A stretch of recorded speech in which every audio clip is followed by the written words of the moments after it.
want to talk about perception. Perception. And I guess some of my experiences around how perception has changed. And when I use the word perception, what I mean with that is that the ways that the senses are experienced has actually permanently changed, or the way that I experience, call it the world, the body, the visual field, the sense of space, like all of that stuff has actually undergone a permanent change. And so I wanted to speak a little bit about that stuff, but I really want to be mindful in prefacing all of this with it is probably going to be a trap for some people to try to make that stuff happen. I went through a little phase where I was, like paying such close attention to the visual field and just like trying to make things change. And that's just more like selfing.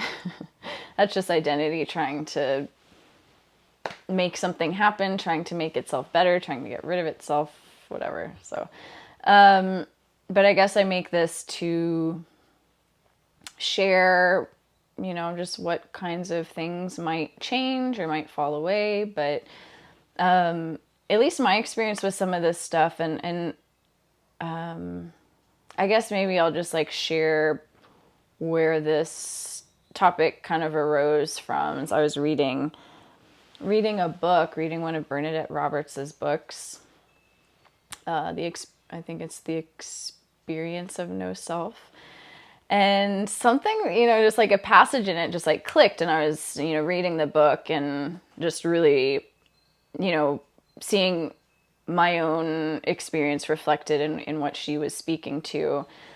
And I don't even remember what the passage was or what it was that, she expressed in the book, but I realized I just kind of like looked up from the book, and I was just kind of looking around the room, and I was like, no objects anymore. Like the mind can't focus on distinct objects anymore. And I was actually like sitting there trying to like, okay, I have a, like an instrument wall where I keep a lot of my like shamanic kind of instruments. And I have a drum, like a hand drum hanging on the wall. And I was really sitting there just using all of my energy to try to focus in on like drum as separate from the surroundings, or drum as separate from me. And I couldn't do it.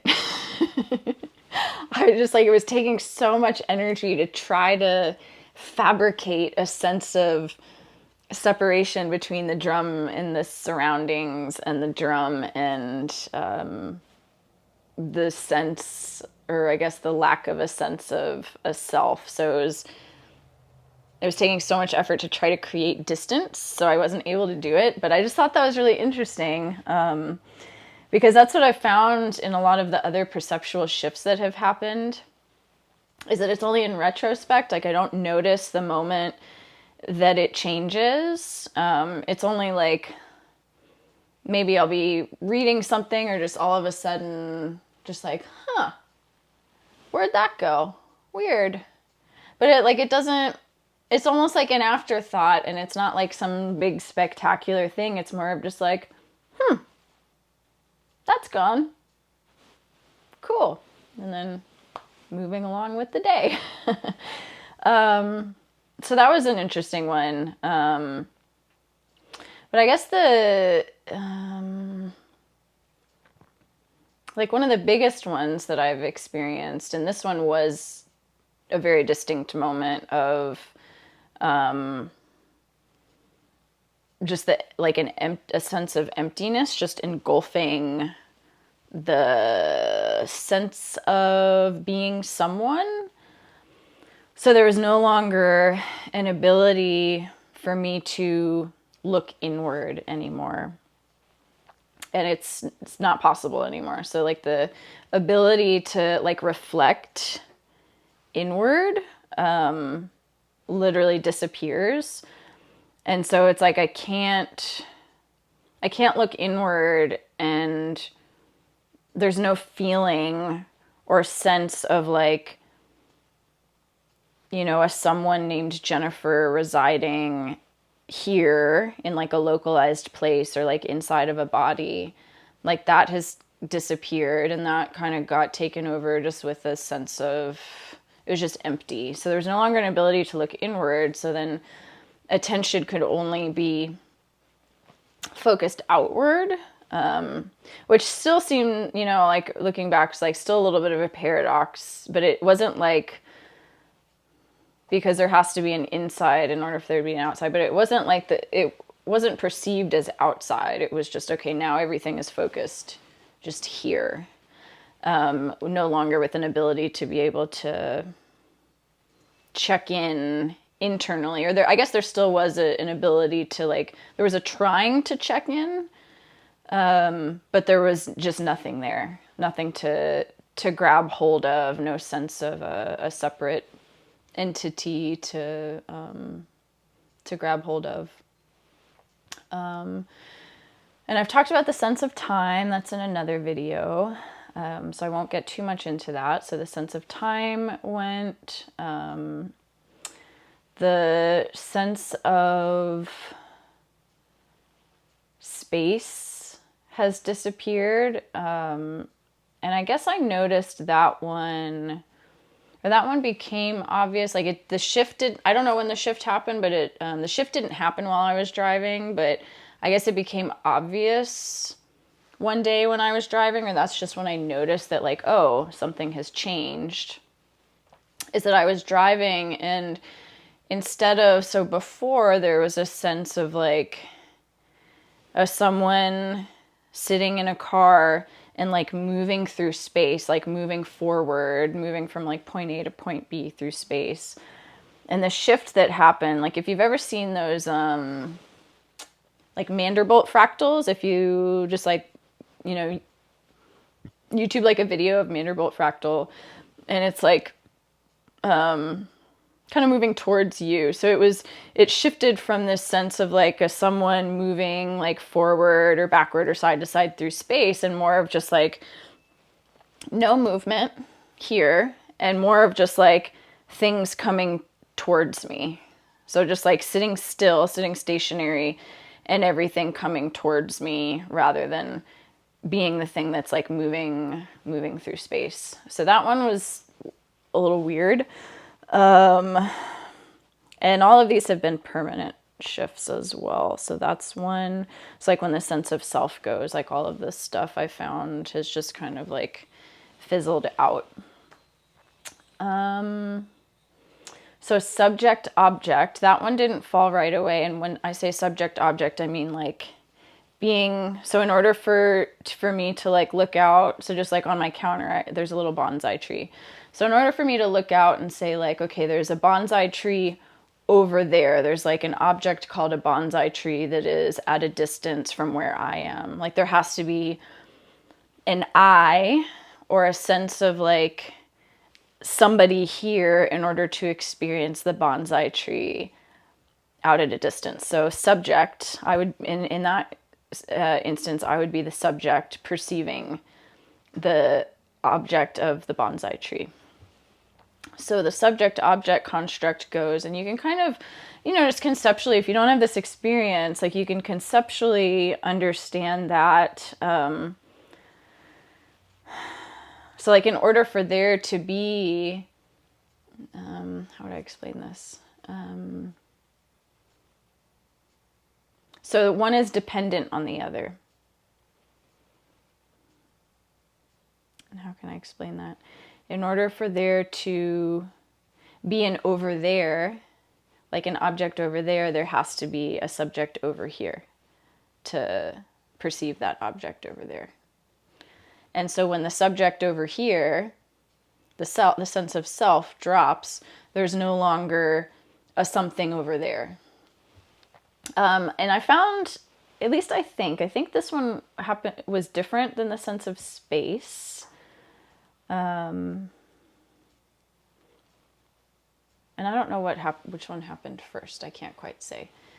But yeah, so it's like I can look and see this little bonsai tree and just like the shapes, but the mind can no longer like focus on it as a thing separate from Jennifer, or as a thing separate from the colors and shapes sitting beside it. It's all like a single visual field, almost just like a movie screen. So it's like if you're watching a movie or a show, like there's a part of you that knows that it's all like one thing, but like you can still perceive the colors and the shapes, but there's not like a belief that it's a separate one, that you could like walk up to the screen and like pull a person off of the screen. So it's kind of like that. So there's not like separate things. There's not objects anymore. And I realized just recently that, I was trying to like my mind can't focus. It can't turn something into an object anymore. So there's a sense that like everything, this is where language really starts to get fucking bananas. Like everything out here is all the same as what I am, even though there are no things out here and there's no I. So I recognize that like this is where language gets weird, because you need language to try to communicate this stuff, unless you're just, sitting in perfect silence like Ramana Maharshi did with his students. But so language makes it really impossible to try to convey this.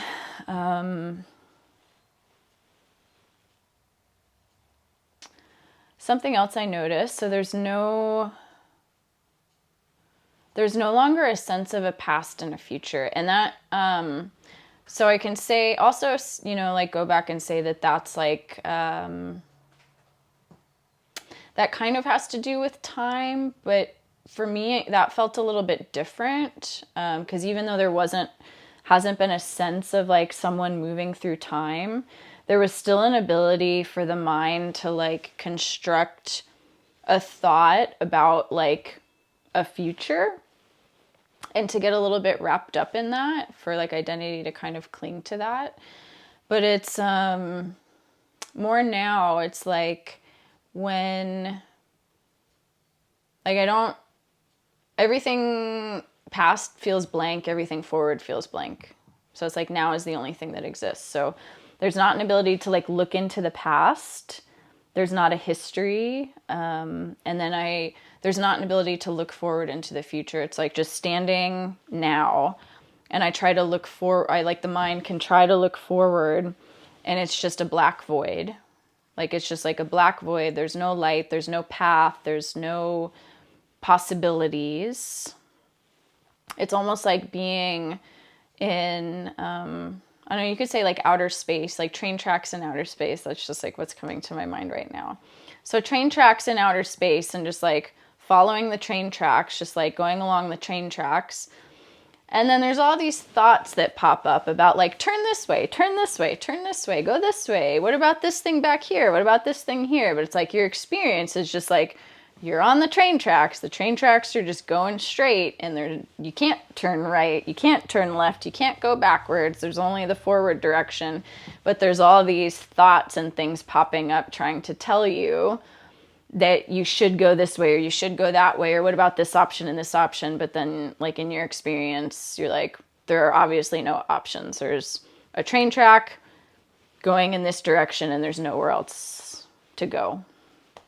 So that's kind of like just like if I could describe the actual experience of it, is kind of what it feels like.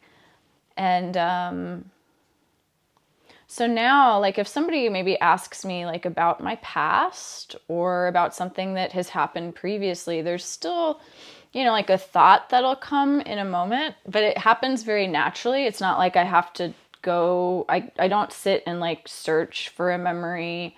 And there's ways that like when I'm engaging with people, I can tell when they're searching their mind for something because the eyes kind of look up and like go side to side, like there's a searching happening. And that just doesn't happen anymore. It's just like the thought is just there and it gets said, but there's not even an attachment to it. It's like when I share something about maybe like my history or my story, it feels the same, exactly the same as if I were talking about a movie that I watched or a book that I read. It's like explaining the plot of a movie or the plot of a book. There's no longer an attachment to it as me or as mine or as something personal. There's no personal, it doesn't feel personal at all anymore. The sense of relationship has changed a lot. Like there used to be, and I can only explain this as an energy, so it was like thoughts that would kind of fixate on a relationship and create stories about a relationship, but there's also this like grabby energy inside that was always just like kind of reaching out and trying to like extract something from somebody else. And I could only really recognize that after it was gone. So there's not really anything that does that anymore.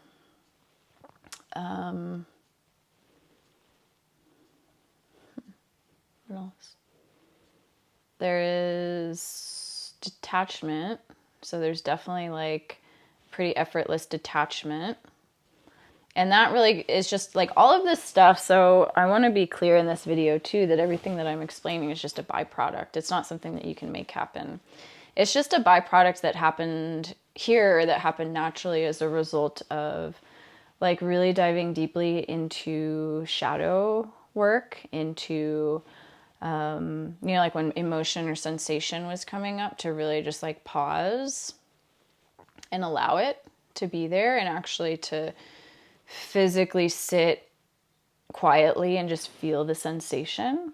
So like right now, if I, there's like an awareness even as I'm speaking that there's like some sort of energetic thing moving through where there's a little bit of like a tension here. And so there's just like a feeling of that even as the words are being expressed. And, let's see what else. There's not really attachment to sensations anymore as mine. There's not really attachment to emotions anymore. Like there's no idea anymore that emotions mean something. So there's a lot more freedom in expressing, like anger or tears or whatever. It just feels really free because there's nobody here to claim them as mine anymore, or that they, like, since there's not a me or an I here, there's, none of that stuff can mean anything about a person. Like it no longer has weight or meaning. It's just something that's happening. And so it is able to happen freely. And there's not like a sense of shame in that anymore, like embarrassment, where there used to be a lot of shame. Like this character had some really deeply embedded shame around a lot of things, particularly emotions, verbalizing things, a lot of shame around like body image and sex. So there's just a lot of really deeply embedded shame. And that stuff all just evaporates and disappears, and all of that's a byproduct. So you can't search for that, or it's the wrong approach to try to seek towards that. Like I need to not attach to this thing, because that's literally being attached to non-attachment. And that is a little bit insane when you actually stop and think about it. So there's a sense of, or there's, it requires really doing a deep dive into the layers of identity and seeing identity clearly. and moving into those layers of identity until the strands of identity themselves see their own falseness. So it's one thing to just like to know that you're not those things, and it's another thing. So it's one thing for what you are, or to realize what you are.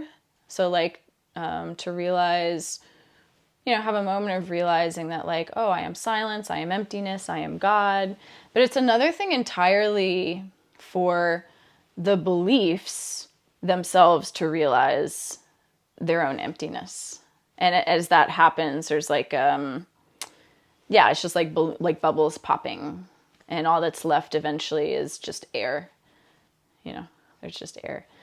So it's like that sense of awake, alive presence, like moves into, like it's carried into those beliefs and almost like eviscerates them from the inside, or helps them see their own nothingness and see their own falseness and illusoriness.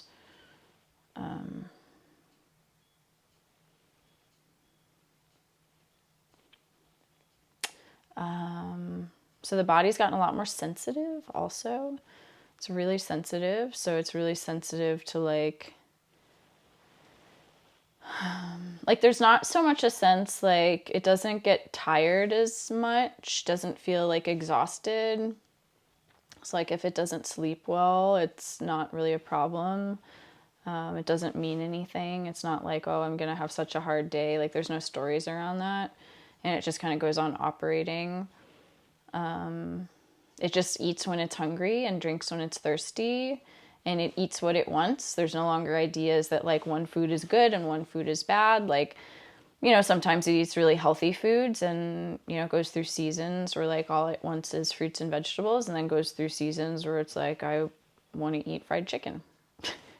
And so I do, and so there's no longer like a hierarchy or like one thing's better, one thing's good, one thing's bad. It's just, it eats what it wants to eat, and it also can't overeat anymore. It really can't overeat. So there's like there's a sensitivity. So like when that signal of like full is triggered, it's just eating stops. Doesn't matter if there's like a delicious piece of cake and there's like a bite left. It's like, oh, eating stops. There's no longer an ability to overeat or to push past any of that stuff. There's not really body awareness anymore.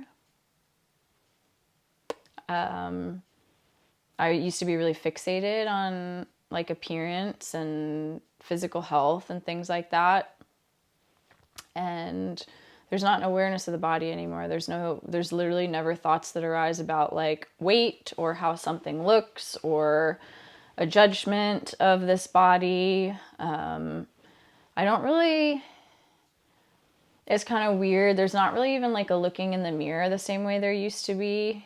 And there's times like that I've noticed where there's something like kind of energetically moving through the system, and then it seems like acne appears. And so there's like, acne, and I would have at one point been super stressed about that. And now it's just like, oh, there's some acne here right now.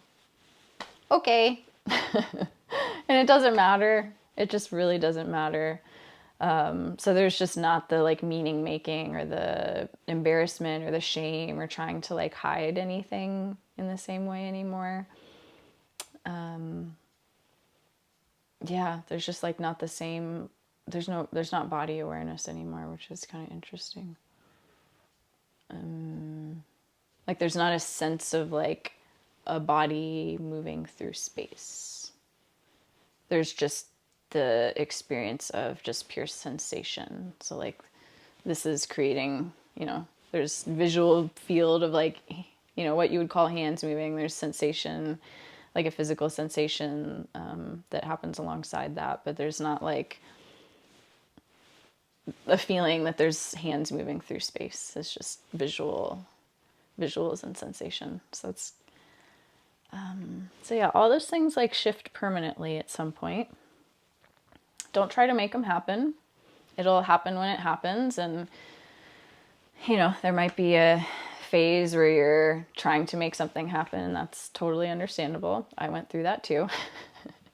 And then things just, you know, fizzle and drop, and then there's a kind of looking up one day and just being like,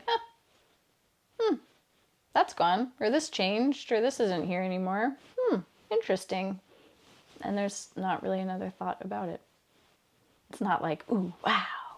There's no fireworks. There's no fireworks. It's just like, oh.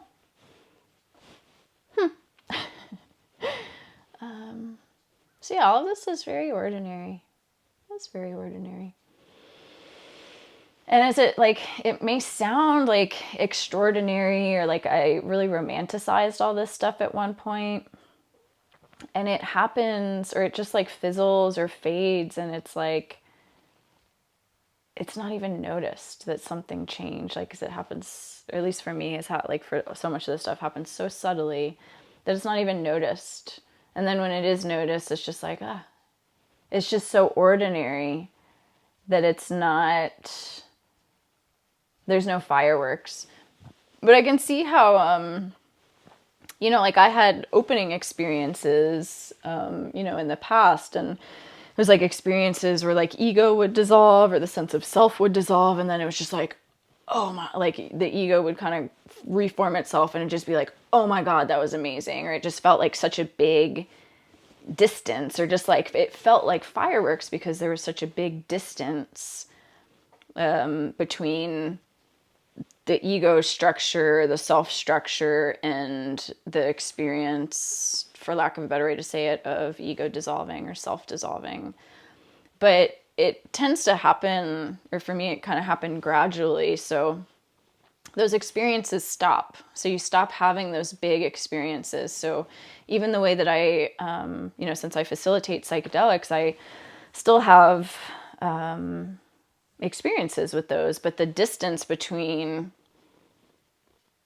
not being on psychedelics and taking a psychedelic, like there's not much difference between those two things anymore. Like there's not really a big difference. They feel very similar for the most part. I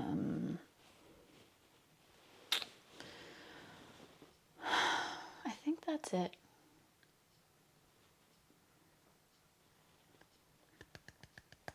It's no big deal. This shit's real ordinary. It's not special.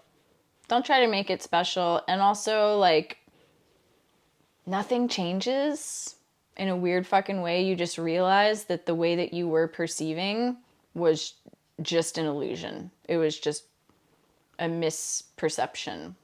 It was just a misunderstanding. It was just the mind